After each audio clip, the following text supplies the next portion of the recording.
दोस्तों, मैं हूँ, आप हो या कोई भी इंसान हो, दुख व कष्ट सबके जीवन में आता है। जब भी दुख जीवन में आता है तो अधिकतर लोग बहुत परेशान हो जाते हैं, टूट जाते हैं, बिखर जाते हैं। ऐसा लगता है जैसे सब कुछ खत्म हो गया हो और ये जीवन व्यर्थ लगने लगता है।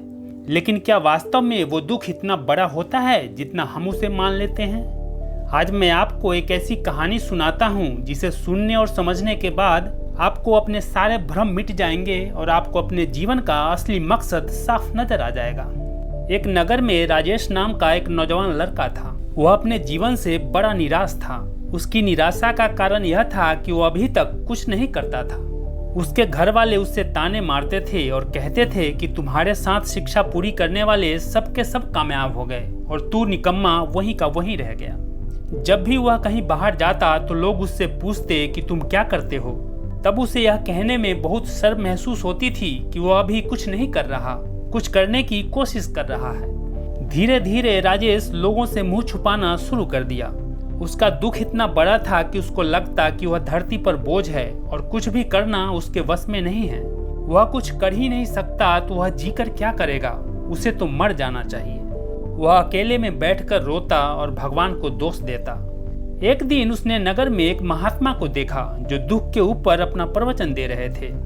महात्मा ने कहा, दुख एक गुरु की तरह होता है जो आपको जीवन के बारे में बहुत कुछ सिखाता और समझाता है।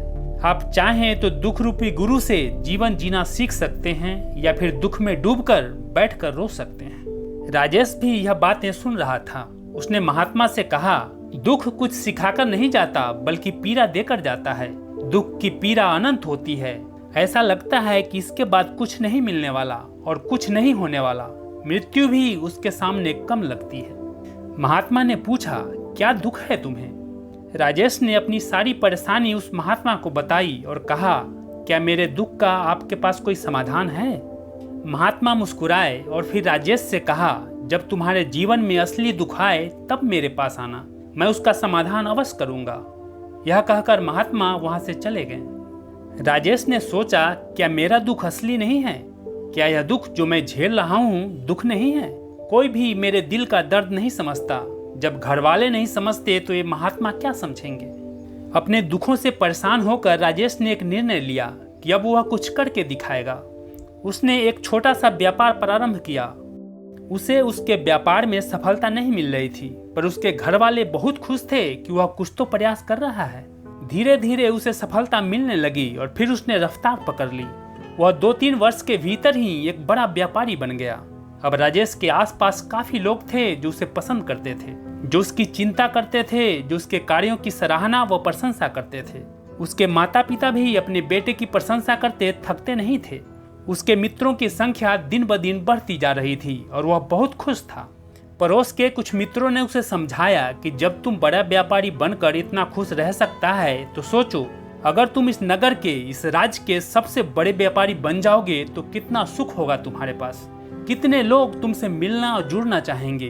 तुम इतने प्रसिद्ध हो जाओगे कि स्वयं राजा भी तुम्हारी तारीफ करेंगे और जरूरत पड़ने पर तुमसे धन उधार लेंगे।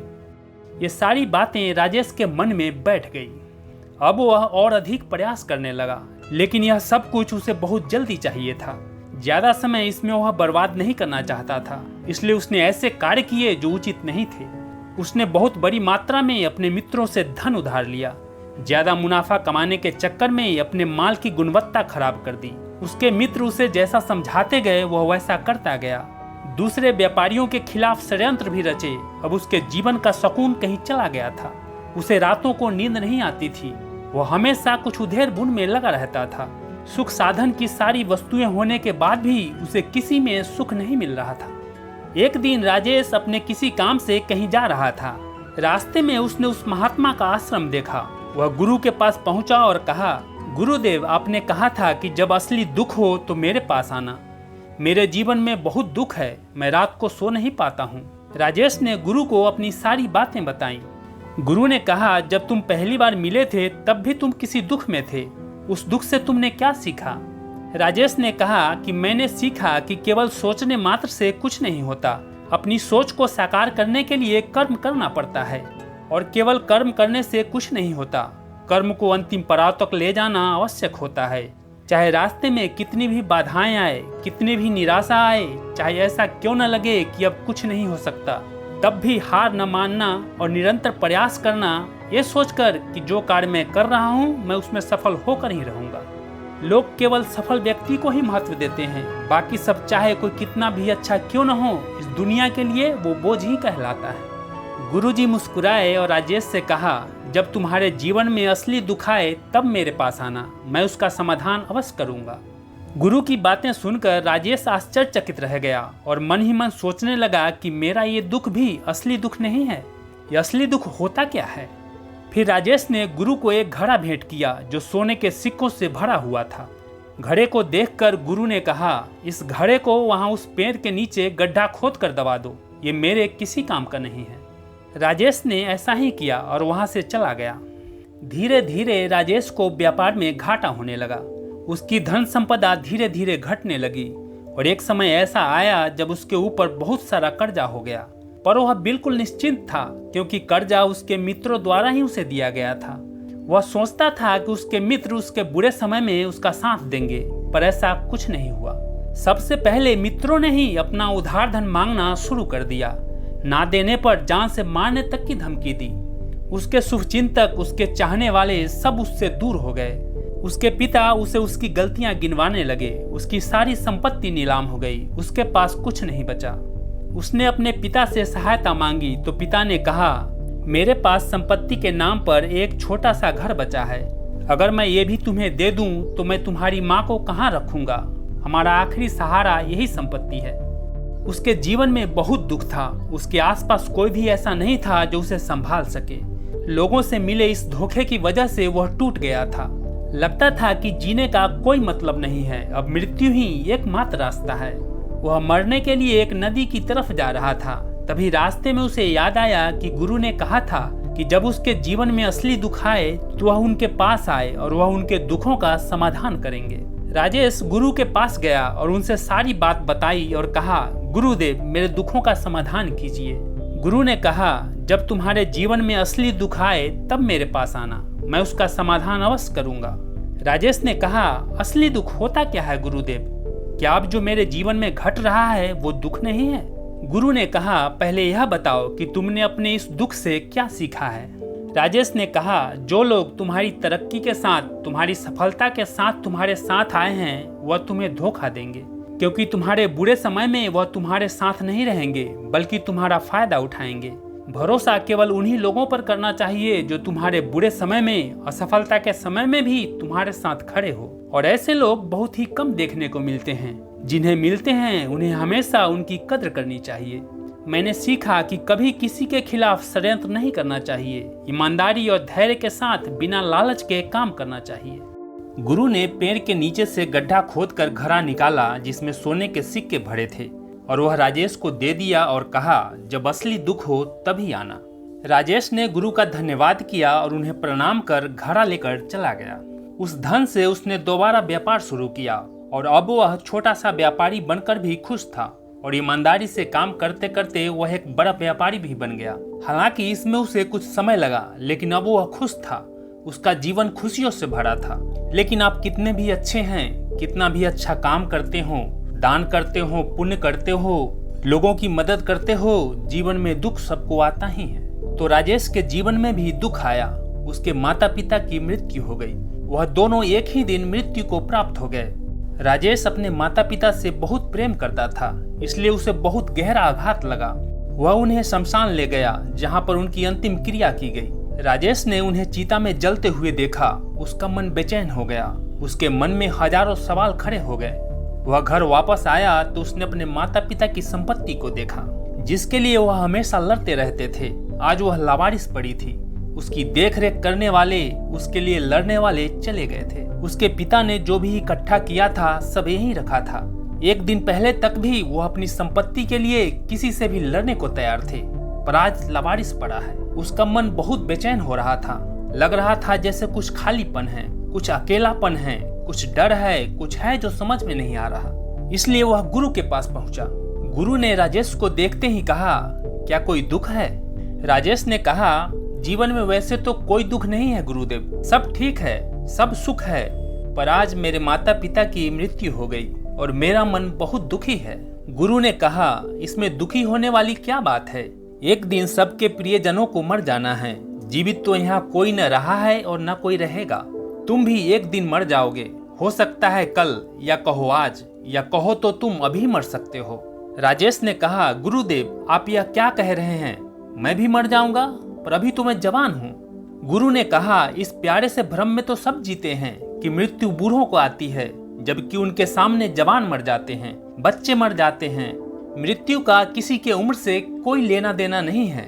गुरु की मुख से यह बातें सुनकर राजेश वहां से चुपचाप चला गया, पर उसका मन बेचैन हो रहा था। वह कुछ खालीपन सा महसूस कर रहा था।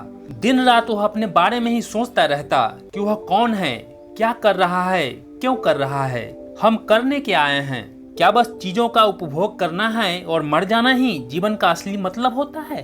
उसे कोई जवाब नहीं मिल रहा था और उसका दुख बढ़ता ही जा रहा था।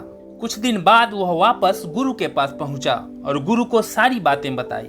गुरु मुस्कुराए और बोले, आज पहली बार तुम्हारे जीवन में असली दुख उत्पन्न हुआ है। वास्तव में यही है जो दुख कहलाने लायक है, कि हमें नहीं पता कि हम क्या कर रहे हैं, क्यों कर रहे हैं, कौन है हम और हमें करना क्या है। राजेश ने कहा, गुरुदेव मेरे दुखों का समाधान कीजिए। गुरु ने पूछा, हम सब अपनी जीवन भर क्या इकट्ठा करते हैं? उसने जवाब दिया, गुरुदेव हम सभी लोग धन संपत्ति, मान सम्मान, प्रेम, परिवार, मित्र, शत्रु, पद प्रतिष्ठा आदि इकट्ठा करते रहते हैं। गुरु ने कहा, क्या इनमें से कुछ भी इकट्ठा करके हम अपने साथ ले जा सकते हैं? राजेश ने कहा, नहीं गुरुदेव, इनमें से कुछ भी साथ नहीं जाता। मेरे माता पिता के साथ भी कुछ नहीं गया, सब तो यहीं छूट गया। गुरु ने कहा, ध्यान से समझना, इस दुनिया में हमें जिसे इकट्ठा करना है उसे हम कभी इकट्ठा करते ही नहीं। सभी चीजों को देखते हैं लेकिन उसे देखते ही नहीं जिसे हमें इकट्ठा करना है, और वह है हम खुद। हमें इस दुनिया में अपने आप को इकट्ठा करना है ताकि जब हमारी मृत्यु हो तब हम एक हो सकें और अपने आप को पहचान सकें। हम बटे हुए हैं प्रेम में, नफरत में, क्रोध में, क्रूरता में, धन में, संपत्ति में, पद में, प्रतिष्ठा में, मान में, पहचान में, धर्म में, जाति में, दूसरों को लूटने में और अपने आप को लुटाने में, वासनाओं में और ऐसी ही हजार व्यर्थ की चीजों में हम बटे पड़े हैं। हम टुकड़ों में जीवन जी रहे हैं। हमारी चेतना कभी एक हो ही नहीं पाती। हमारी ऊर्जा शक्ति बिखर गई है, इसलिए हमारे पास इतना भी समय नहीं है, इतनी भी शक्ति नहीं है कि हम मुड़कर अपनी ओर देख सकें। वास्तव में लोग जिंदगी भर जिसे दुख दुख कहकर चिल्लाते रहते हैं और उनका समाधान खोजते रहते हैं, उन्हें उनका समाधान कभी मिलेगा ही नहीं, क्योंकि जिन्हें वह दुख कहते हैं वह दुख है ही नहीं। इसलिए यहाँ किसी को कभी उनके दुख का समाधान नहीं मिलता। वह बस एक परिस्थिति से छूटकर दूसरी परिस्थिति में फंस जाते हैं। जैसे वह पहली समस्या में रो पड़ते हैं, वैसे ही वह दूसरी समस्या में रो पड़ते हैं। हमेशा एक ही समाधान नजर आता है और वह है मृत्यु, पर वह भी कोई समाधान नहीं है। इसलिए इन सब का अगर परम समाधान चाहिए तो अपने आप को, अपनी चेतना को इकट्ठा करो, अपनी ऊर्जा को इस संसार से वापस खींचो, उसे एकत्रित करो, अपने ऊपर ध्यान दो, अपने आप को और अपने अंदर छुपे शक्ति के भंडार को पहचानो। राजेश ने कहा, तो गुरुदेव क्या हमें यह संसार छोड़ देना चाहिए? अपनी इच्छाओं को मार देना चाहिए? धन संपत्ति इकट्ठा नहीं करनी चाहिए? क्या हमें यहाँ किसी से प्रेम नहीं करना चाहिए? गुरु ने कहा, तुमसे इच्छाएं, कामनाएं और वासनाएं ऐसे ही निकलती है जैसे पहाड़ से कोई पत्थर गिर रहा हो, जिस पर पहाड़ का कोई नियंत्रण नहीं है सिवाय देखने के और परेशान होने के। जब तुम्हारी कॉन्शस, तुम्हारी चेतना एकत्रित हो जाती है, तब जो भी तुम करते हो सब नियंत्रण में रहता है। तब इच्छाएं भी तुम्हारी इच्छा से निकलती है। राजेश ने कहा, गुरुदेव आपने मेरे सच्चे दुख का निवारण कर दिया है, आपका बहुत बहुत धन्यवाद। अब मैं अपने आप को एकत्रित करूंगा। दोस्तों, हम हमेशा भगवान से शिकायत करते हैं कि हमारे जीवन में इतने दुख क्यों आते हैं।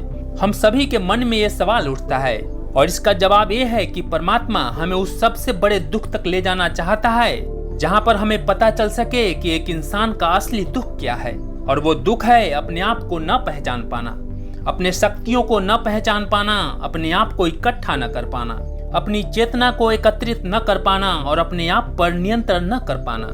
हमारे जीवन में यही असली दुख होता है, लेकिन विडंबना यह है कि हमारा ध्यान उस पर कभी नहीं जाता।